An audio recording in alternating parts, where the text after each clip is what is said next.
What's up, y'all? It's Michael, the Shot City Yacker, back with another video on how to use a fish finder. Now, if you missed any of the other videos in the series, I got them linked in the description below. Go ahead and check them all out. Get caught up to speed on everything, because today we're talking about waypoints, one of the most important parts of the entire fish finding puzzle here. You know, once you're done pounding the bank for those pre and spawning and post spawn fish, and they move out into deeper water for the summer patterns and all of that, you're going to need a good fish finder to find structure where these fish are relating to, because the odds are the better quality fish are going to be out there in the offshore structure and so on. And waypoints are going to be the way to locate the structure and then being able to fish it very effectively and efficiently to get on those fish. So let's go ahead and get started. There's really three different areas I want to cover within the waypoint system. The first is going to be how to properly set waypoints, because a lot of people tend to drop waypoints blindly, and it really does a disservice to you. So let's get started. We're going to start with the right page menu here with the page that I use the most when I'm searching for structure. It's the third one from the top, and that's going to be this page right here. We have the chart plotter with the down vision and the side imaging, because I'm looking for structure on a body of water. Now, I've kind of paused it right here. We're in simulator mode, and I'm going to show you this piece of structure that the simulator went over. It begins right here. Drop the cursor right here. It begins right here, and I'm going to scroll back through it, and you'll see just this massive rock pile, chunk rocks, just big, and it ends right around here. All right. Now, where most people go wrong at is when they see this and they'll just drop a waypoint, right? Just pick one, boom, done. Now, let's say you go back to this body of water sometime after you fished it this day. The odds are you are probably not going to remember what exactly that mark is, although you know something's there. In addition to not knowing what it exactly is, you also don't know where this structure lays within the water, like the totality of it, right? And the reason why that's important is because it's going to allow you to fish that piece of structure better. If we only were to go off of that one waypoint, first we have to try to remember what it is, which means you probably have to kind of go back and regraph it to see, oh yeah, that's right, it's a big old rock pile. And two, when you go to fish it, you just have that one spot marked, and you're kind of just casting in the general area of it, right? You could be way more detailed in this process, and I'm going to show you how. Very simple. We're going to delete this right now. Go back. The way I'm going to approach this is I want to know this piece of structure. I want to know where it sits in totality within the water, right? So what I'm going to do is I'm going to go to the very beginning, where I think the beginning is. It sits right around here, let's say. And I'm going to drop a waypoint there. Now, I have icon options here. Take the second or two to pick the icon that represents that structure. In this case, it's a rock. I'm going to use the rock icon. Boom, there's the front of it. I'm going to scroll back. Where's the another edge of it? We're going to have another edge right here, because that seems to be another point where you have like a little drop off. I'm going to mark that point right there, another rock. I'm going to scroll back. I'm going to get the back end of it, which seems to be right around here. We'll do that. And one other thing I want to do is I want to always mark the top of the structure, the very top of it, where it is in the water. So in this case, I'm going to go ahead and select right there is the very top. And for me, everybody can do this a little differently, but for me, I like to use the icon X for the top. That helps me to differentiate where the front and back of the rock pile starts and stops, or just where it lays in the water column or in the water, versus the very top of it. So you can use any other icon, feel free, but for me, I know when I put an X there, that means that that's the very top of that structure, and we're in relation to the rest of it. Now, one other thing I do want to show you is you look over here onto the left, on the side imaging on the left. I dropped the cursor right there. You see how on the imaging it casts the shadows, just like a black spot right there.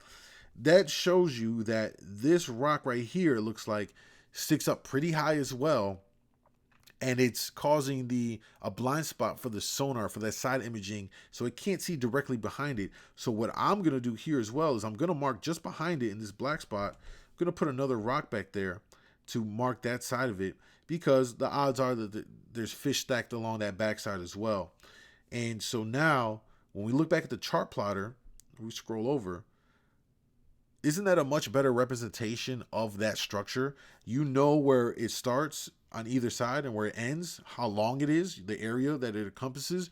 You know how wide it is, or at least the side of it, because you have that one over here. You have that one piece over here that casts a shadow. So you know that it's about that wide. And you can also get the other side of it as well. I can come over here, drop another waypoint on here, and now I kind of have like a really good idea of just how big this rock pile is. Look at that. X marks the spot, which in this case means that's the very top of it. And so now that really, just visually looking at it, if you go back to this lake a week later, you know, oh yeah, that's a huge rock pile right there. I know exactly what that is without even having to go through and look for any details. You know what that is. You got clear representation of it. And now when we talk about how to fish it, watch how this improves your ability to fish the structure. I'm gonna back out of this screen and I'm gonna go to the screen that I use when I'm fishing waypoints, which is on the page menu here on the right side, second from the top. Select that, let it load up, clear the menu out of the way. So you see here, we got the chart plotter with the 2D sonar and the down imaging.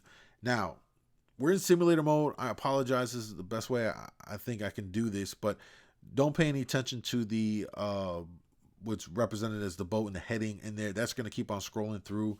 For this demonstration, just follow the cursor here as I position it around. That's going to represent boat position and how I'm going to fish the structure. Keep in mind, as I describe this, you have to take wind to account on your boat positioning, but for the sake of this demonstration, we're going to take wind out of the equation and simply just share with you how to fish this structure. First is, by looking at this, you know that basically within these four corners of the rock pile, within the four corners of the rock pile here, that it's just all rocks within that, right?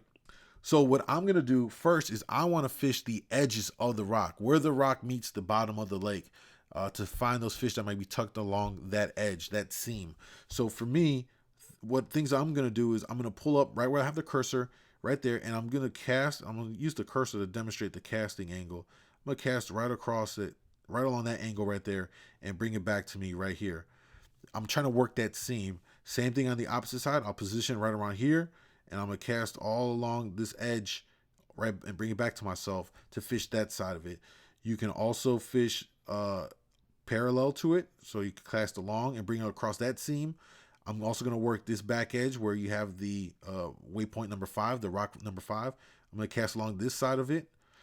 And then I'm not going to forget about the top. I'm going to end it all by fishing the very top of that rock pile. And so I'll position myself kind of somewhere off of it and just simply go across and reel it all the way back into myself right there. And so you're fishing all sides of it and the top of it, and it's going to maximize your opportunities to catch those fish, as opposed to having just one single waypoint. Now, the final part in this whole waypoint equation here is waypoint management. This is where it's really going to be clutch. We're going to go to the waypoint menu here.